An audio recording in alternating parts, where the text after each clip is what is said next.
A tree in which the leaves can be applied to tumors. What tree is it? Introducing Bancal Nuclea orientalis of the family Rubiaceae. The genus name comes from the Greek word nous, meaning shape, and kleos, meaning glory or fame. This may refer to the shape of the fruit of the tree's stature.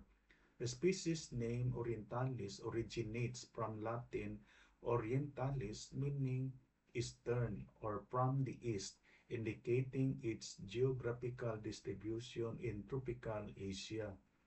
Bangkal is found in secondary and dry low-level land. It is observed to be scattered in wasteland in Bundok Peninsula, Quezon Province, and Palawan, where they are abundant. It is also common in Mindanao provinces. Bangkal is a large tree reaching a height of 20 meters and a diameter of 80 centimeters. It is one of the most resilient trees tolerant to heat, waterlogging, and strong winds. It is commonly found in river banks and creek banks thickets.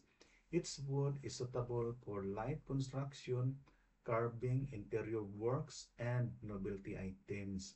The bark and leaves of this plant are used to relieve abdominal pain, treat wounds, and animal bites. The leaves can also be applied to tumors in boils, while the bark decoction treats diarrhea and toothache. A yellow dye can be extracted from the bark. It can also be planted for urban greening as an ornamental tree, roadside tree, shade tree, and a pioneer species for reforestation. The flowers and fruits of Bangkal and other Nuclea species look like pincushion ball surrounded by spike florets.